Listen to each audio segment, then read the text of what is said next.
Hi, I'm Stan DeFreitas, Mr. Green Thumb. You know, one of the materials that I like to use in my garden is Hydretain.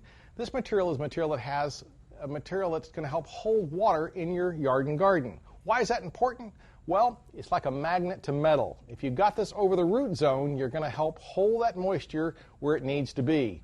Now, much of Florida is under mandatory water restrictions, but much of the rest of the country is also under restrictions. Areas like Georgia and throughout the South, you've had problems where you've not had enough water.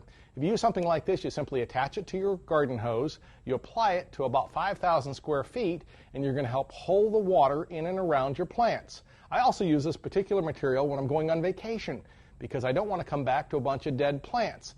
This helps to keep the plants hydrated. Remember, if a plant gets too dry, it dies. Hydretain is one of the materials that I've used over the years because it helps hold the moisture where it needs to be, in and around the root system. If you do that, you're going to have better looking, healthier plants. For On Gardening, I'm Stan DeFreitas, Mr. Green Thumb.